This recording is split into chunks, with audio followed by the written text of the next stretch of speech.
Speaker पर फंसा पेंच, deputy पद पर कलेश। एनडीए और आईएनडीआईए दोनों ने प्रत्याशी उतार दिया।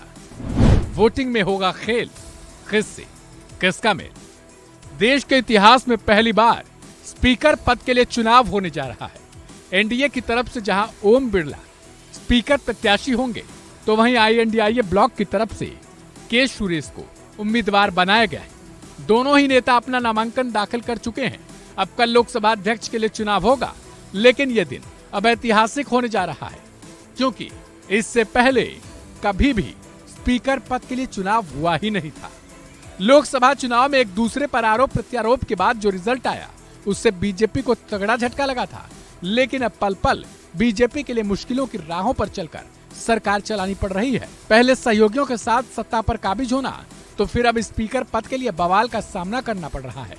दरअसल सीटों के लिहाज से बीजेपी सबसे बड़ी पार्टी है और वो अपना स्पीकर बनाना चाहती है। इधर वो जेडीयू या फिर टीडीपी को डिप्टी स्पीकर का पद देकर अपने गठबंधन धर्म का पालन करना चाहती है। लेकिन दूसरी तरफ कांग्रेस इस बार सीटें बढ़ने से बेहद आक्रामक नजर आ रही है और वो चाहती है कि विपक्ष को डिप्टी स्पीकर का पद दिया जाए, जिसको लेकर राहुल और अखिलेश की ओर से शुरू में बयानबाजी भी तेज हुई थी। पहले सुनिए। राजनाथ सिंह जी का खारगे जी को फोन आया। राजनाथ सिंह जी ने खारगे जी से कहा, देखिए आप हमारे स्पीकर को सपोर्ट कीजिए। ऑपोजिशन, पूरी ऑपोजिशन ने कहा है, हमने सब के सब से बात की है, पूरी ऑपोजिशन ने कहा है कि हम स्पीकर को सपोर्ट करेंगे, मगर कन्वेंशन ये है कि डेप्यूटी स्पीकर ऑपोजिशन को मिलना चाहिए।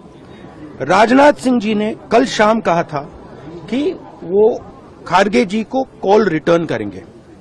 अभी तक राजनाथ सिंह जी ने खारगे जी का कॉल रिटर्न नहीं किया है। तो मोदी जी कह रहे हैं कंस्ट्रक्टिव कोऑपरेशन हो, और फिर हमारे नेता को इंसल्ट करा जा रहा है। तो नियत साफ नहीं है।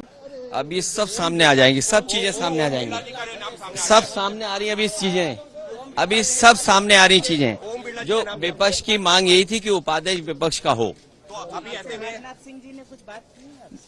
जो हमारी राय पार्टी की है वो है कि उपाध्यक्ष विपक्ष का हो, और बाकी बातें अभी सब सामने आ जाएंगी। आप लोग सपोर्ट करेंगे नहीं करेंगे, अभी सामने आपको दिखाई देगा। इसी सीढ़ियों के बाद सदन है। दूसरी ओर राजनाथ सिंह ने विपक्ष पर निशाना साधते हुए कहा कि मल्लिकार्जुन खड़गे सीनियर नेता हैं और मेरी बात उनसे कल 3 बार हुई थी, लेकिन अचानक से विपक्ष का ये फैसला, उन्हें इसके बारे में कुछ नहीं मालूम। सुनिए।